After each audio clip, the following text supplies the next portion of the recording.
So if you're trying to look for the oil pressure sending switch and you have to replace it on a 8th gen Civic SI, which is a 2006 to 2011, it's going to be over here. This is on most K series, but this specifically is a K20Z3. So if you have a lift, you're gonna go up here, right where the cat is. You can look through this little gap and you will see right there that black sensor. That's the connector that goes on it, and that's where the pressure switch is located. Now if you're trying to get it out, you're going to need a special socket, but I couldn't find one anywhere. You can use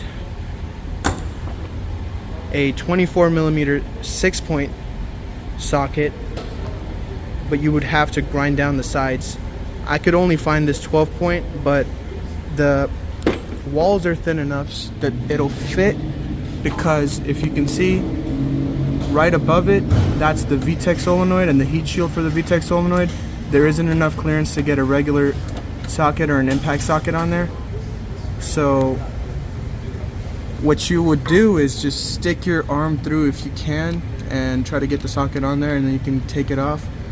And that's also where you tap a oil pressure gauge to check the oil pressure. Mine was leaking because it came loose. I had to replace it, but I didn't have the socket to tighten it.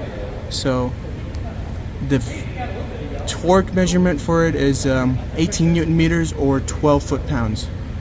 You can also access it from the top, but it's harder to see what you're doing when the valve cover is in the way and you have to remove the windshield cowl.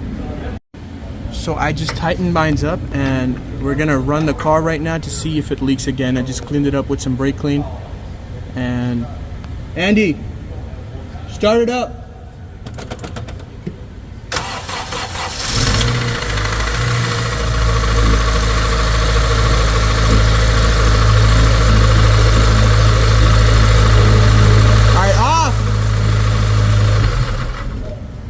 So I have lifter tap because my oil leaked out and I had oil starvation in the lifters.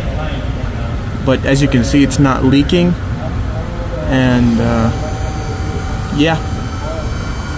So like I said, the other way you can get to it is by taking out this windshield cowl, this metal windshield cowl, which has 3 10mm way in the back, 2 10s at the front, and 2 12s on either side in the sides.